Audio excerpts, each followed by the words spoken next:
While it's easy to believe some of the narratives going on about how the economy is robust, sales are growing, and companies are finding success, you see a lot of other headlines quite to the contrary, where there are job cuts at major players like Amazon and Google, and even in more direct to consumer businesses with retail storefronts, there's layoffs at their corporate headquarters, consolidation, and a year of efficiency ahead as executives try and cut costs. We're going to look at a few things today, talking about how C suites are potentially being reorganized to try and cut some of those executive costs, which is actually surprising since that tends to be the last place where cuts happen. And we'll take a look at a major retailer cutting a significant number of jobs and what exactly that might mean for the economy and who we might see cut jobs next.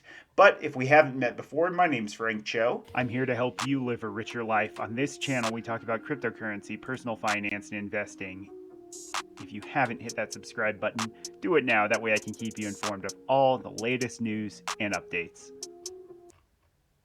All right, I want to start here with this piece that was in Fortune magazine, and I'm not going to go into all the details here because I just want the high level headline. Fortune 500 companies are eliminating chief marketing officer roles as the position loses C-suite clout. So, what does this mean? We're seeing companies that are actually taking this resource away and rediverting those responsibilities under other executives. So, the CMO at UPS, at Etsy, and others are making their way out because of these kinds of restructurings. Their roles are falling under presidents, chief operating officers, and other executives because there's this consolidation within the C suite and a desire for savings as companies are finding it harder to grow, facing rising interest rates over the past year that are holding for now, and other challenges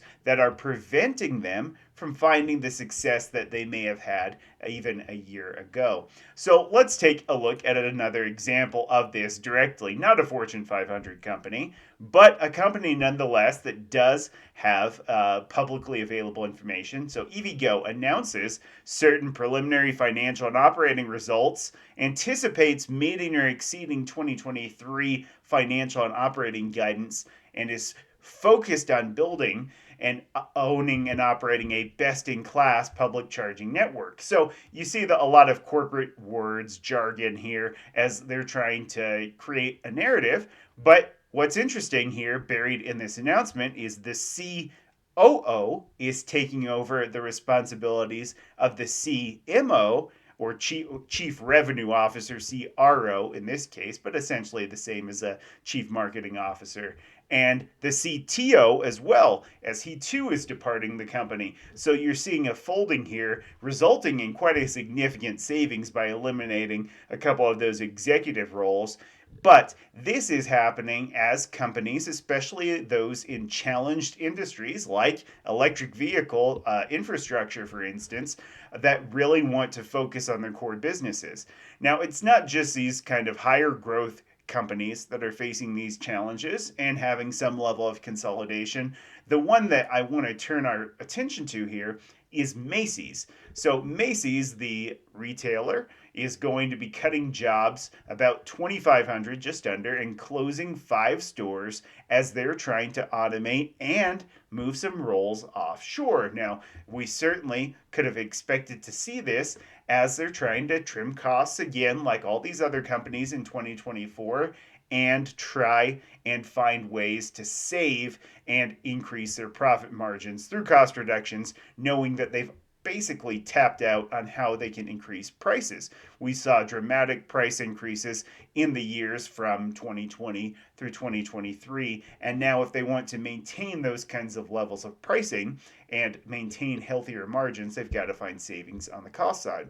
So Macy's is planning to lay off about 13% of its corporate staff and close these 5 stores in their effort to trim costs and redirect spending to improve the shopping experience for customers. Roughly 2,500 positions, about 3.5% of their overall workforce, excluding seasonal hires, per this note they sent out today to their employees. But remember, it's going to be a more significant portion of their corporate staff. Many of their employees, most of their employees, are going to be those at the store level. So you're having a big reduction in that corporate staff. And that seems to be the place where companies like to target first, because those corporate staffs are fixed overhead and they're not directly contributing to the revenue generation per se. That doesn't mean those roles aren't important. You need people running your supply chain. We saw issues with that in the past.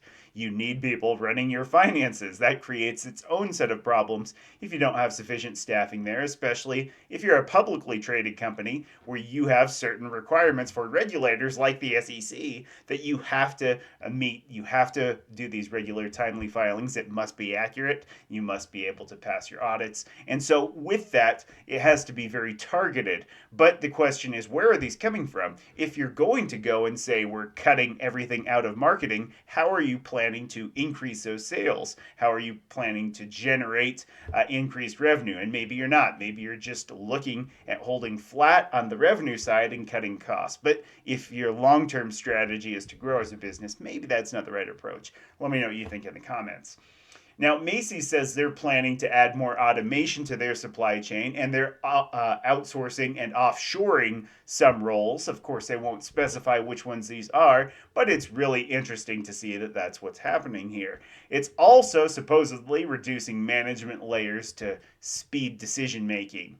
The company alleges they'll be investing in areas to impact customers, such as adding more visual display managers to enhance the look of stores and upgrading digital functions. But this move comes as their president, who's set to succeed their CEO who's leaving, is under pressure from activist investors who launched a $5.8 billion buyout bid for the department store chain. So as you can see, it really does come from this external pressure where we see lots of these cuts.